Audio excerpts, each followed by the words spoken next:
এই খবরের কাগজগুলো দেখেছিস? আমি কি করে দেখবো, আমি তো এই এলাম। কি আবার সারা রাত্রি তুমি বাড়ির বাইরে ছিল? হলো তো, বৌদি থাকলে কখনো ভাসতাম না। শোনো, তোমাকে শেষবারের মতো বলছি, এই সারা রাত্রির বাড়ির বাইরে থাকা বন্ধ করো আর কাজকর্মে একটু মন দাও। কাজকর্মে মন দিচ্ছিলাম বলেই তো বাইরে ছিলাম। তোমার কাছে তো কাজ মানে মজুর খাটা। কি বললে? তোমার দাদা কি মজুর খাটে? কেন, খবরের কাগজে কাজ করা মানে মজুর খাটা নয়? চাকরি মানেই চাকর। আগে না, দাদা লেখে লেখে, বুঝতে পেরেছো? ওই তো মেয়েদের পাতায়, সেটা আবার লেখা।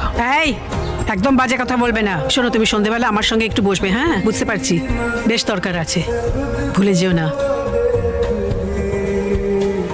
মা এত তাড়াতাড়ি বেরিয়ে যাচ্ছেন? মহিলাদের একটা হাফ ম্যারাথন আছে, দেখে একটু যাবো। ধরা পড়লি? হ্যাঁ, তুমি জানতে? ক্যাপলা। এই শোন না, তোর আমার লেখা একটু ভাল লাগে না?